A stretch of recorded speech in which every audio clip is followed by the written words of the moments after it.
જૂનાગઢથી હાલ મહત્વપૂર્ણ સમાચાર સામે આવ્યા છે। જૂનાગઢથી આ વિગતો અત્યારે સામે આવે છે। જૂનાગઢથી અત્યારે આ વિગતો પ્રકાશમાં આવી, જ્યાં જગતગુરુ મહેન્દ્રગીરી બાપુ રોષે ભરાયેલા જોવા મળી રહ્યા છે।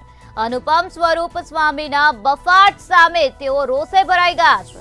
સનાતન ધર્મ માટે નવરાત્રિનું અનેરું મહત્વ છે। ગરબે રમતી બાળાઓ અને મહિલાઓ આરાધના કરે છે।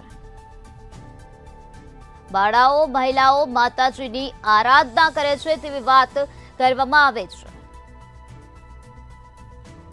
સનાતન ધર્મને બદનામ કરતા સામે કાર્યવાહી થવી જોઈએ। કડકમાં કડક કાર્યવાહી કરવામાં આવે તેવી માંગણી પણ કરવામાં આવે છે। અત્યારે નવરાત્રી ચાલી રહી છે। આ નવરાત્રી સનાતન ધર્મમાં પૂજા માટે, અર્ચના માટે, સાધના માટે સર્વશ્રેષ્ઠ તહેવાર ગણવામાં આવે છે। આ નવરાત્રી દરમિયાન તમામ માતાઓ બાળાઓ ગરબે રમતા હોય છે। ગરબાને ચોકમાં વચ્ચે મૂકી ફરતે ગરબે રમી માં ભગવતીનું આહવાન અને માં ભગવતીની કૃપા મેળવવા માટે ગરબે રમતા હોય છે।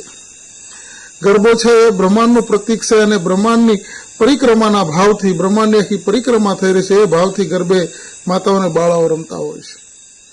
સનાતન ધર્મનું સૌથી મોટો આ તહેવાર છે, જે આપણા માટે ખૂબ જ આસ્થા ધરાવે છે। આપણી આસ્થાને છોટ પહોંચે, આપણી આસ્થાને આપણા હૃદયને વિંધાઈ જાય એવું સ્વામિનારાયણ